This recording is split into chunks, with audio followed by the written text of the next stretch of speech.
What's up guys, my name is Ace, and today I wanted to have a little bit of a conversation on the current state of the gameplay of Warzone. I know this is something I did a couple weeks ago, but that was mainly focused on a lot of the really big issues with the game, whereas in this video, I wanted to talk more about some features and stuff that I would like to see added to Warzone. Some of this stuff I think is very reasonable and realistic. Other stuff I know full well is extremely unlikely to be happening, but I'm going to share my thoughts on it anyway. And this all stemmed from the fact that another stim glitch is back in Warzone. It's been back for a few days now, but essentially people are able to get infinite stim shots, which allows them to camp in the gas, which means they can just steal wins from people that are playing normally because those people can't survive in the gas that long. And I believe this is the fourth time we've had a stim glitch like this, maybe third time. Either way, this has happened several times already, and it is a completely game-breaking issue. If you have one person that's doing that stim glitch in your lobby, unless you sacrifice yourself to go out and hunt that person with a vehicle really quickly and try and kill them before the gas kills you, that person is almost definitely going to win that game by exploiting this glitch. So anytime a stim glitch is active, I just don't play Warzone. As soon as I hear about it, I stop playing Warzone, because what's the point of wasting 20 minutes of your time only to lose to somebody that's exploiting this glitch? And this got me thinking, why do we even have the stim in Warzone in the first place? Like, if it were just removed from the game completely tomorrow, would most people even notice, aside from the people that use it to exploit this glitch? I really don't think so. I don't think it's a piece of equipment that too many people use on their class setups.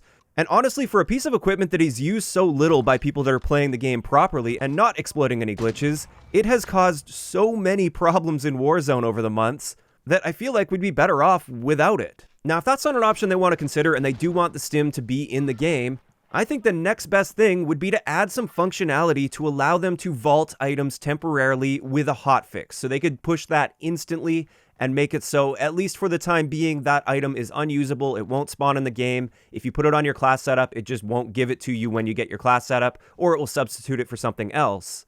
And this type of functionality would be great overall for Warzone, not just for the stim shot, but anytime there's something else that pops up. Like with the FR556 shotgun glitch that happened last summer, where the Master Key shotgun on the FR556 was just insanely broken. Like, it had a one-shot kill range against fully armored enemies out to, I think it was 14 meters or something like that. It was just insane.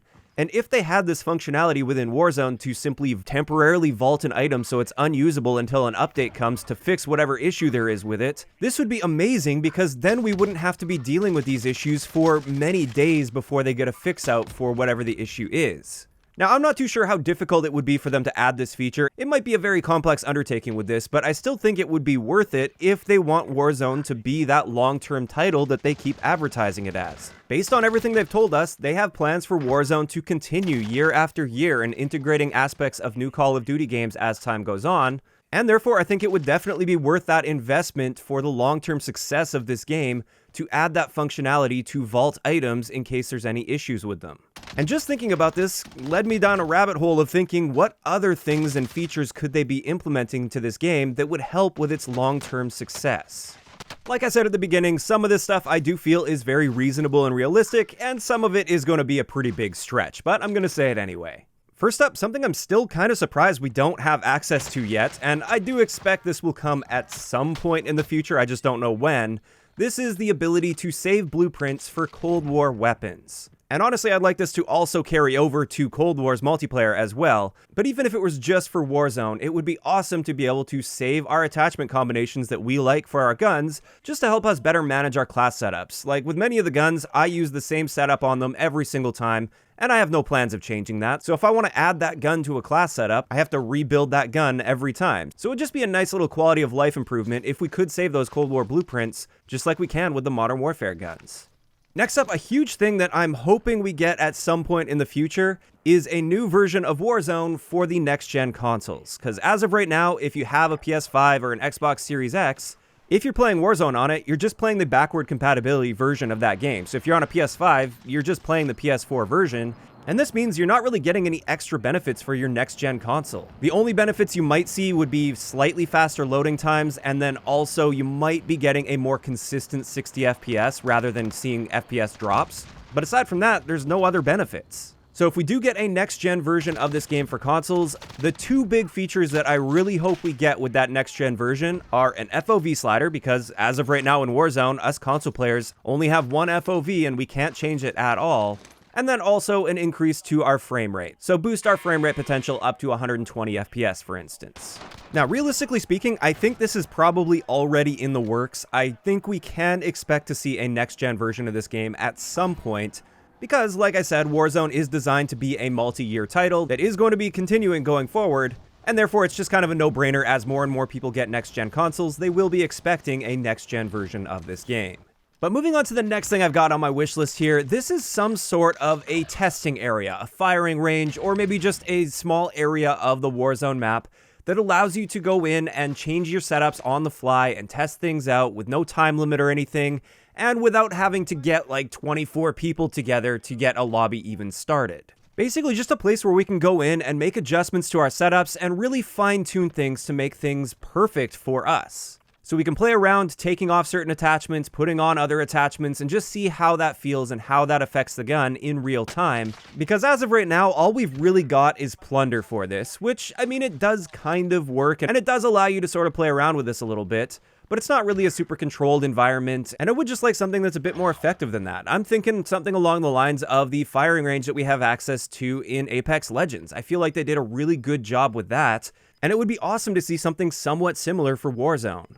Especially since the stats that they give us in-game, especially the attachment stats that they give us, tend to be very inaccurate for Cold War guns, and then mildly inaccurate when it comes to Modern Warfare guns. Which leads me to the next thing on my wish list, something that I would love to see in the future, but this one I feel is a bit of a stretch, unfortunately, is accurate gun stats in menus. Just like we have in Cold War's multiplayer, where you can see exactly what each attachment is doing when you put it on your gun. You can see real stats and not just those bars that are often misleading or just completely wrong. It would be great to see these accurate stats displayed in the menus. As for the next big thing I've got on my wish list here, which once again unfortunately seems like a stretch, even though I don't think this should be a stretch for us to be asking for from one of the biggest AAA titles on the market right now, this is better server infrastructure and the ability to select your region, or which server you're connecting to, essentially. This is something that tons of other shooters on the market have, where when you boot up the game, it will show you all of the different server locations and what your ping is to those server locations. And once you select that and boot into the game, that is the server location you're going to be connecting to. And therefore, you're essentially guaranteed that ping when you're playing, unless there's some other issue that pops up, or unless you play in a party and they're playing in different regions, then it will have to do something there. But yeah, this is the sort of feature that I think should be a staple. However, it would interfere too much with their skill-based matchmaking system, or their engagement-optimized matchmaking system, because this would essentially remove their ability to expand your region a little bit to find you a better quote-unquote skill match, or a better match for their player retention system that they have in place. I'd be willing to bet that NetDuma has had a very good past couple of months, basically entirely from Warzone players, because it did spread in the community that you can use a NetDuma router to select which server you're connecting to every single time, and you can block all of the other servers. This ability to choose to have the best connection possible shouldn't be tied to a $150 or $200 router. This should be a standard feature that's available to everyone, but like I said, I don't anticipate any changes here because that would throw too much of a wrench in their matchmaking system that's designed to manipulate the experience. Speaking of which, of course, I would like something to be done about skill-based matchmaking, but I've already beaten this horse to death in the past. Same thing goes with anti-cheat. Of course, anti-cheat is on my list, but that's sort of an obvious one that we've been repeating since Warzone launched, essentially. And nothing has changed, and it's unlikely anything will change, but I'm gonna keep bringing it up here from time to time like this. And with that, I think that's a pretty good place to leave this video. I feel like a lot of these features, if they were added at some point in the future, it would definitely improve the overall experience and longevity of Warzone. And for many of them, I really feel like they're completely reasonable things to be asking for. So yeah, that's just my opinion on this. I'd like to know in the comment section below, what is your current Warzone wish list? What sorts of features and things would you like to see done to Warzone to improve the overall experience with the game? If you enjoyed the video, a like rating is always appreciated, and don't forget to subscribe for more if you haven't already. I'll talk to you guys next time.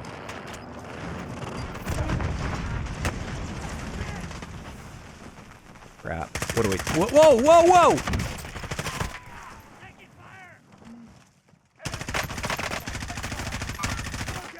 Get him. Get him. Yeah. Woo! First game on.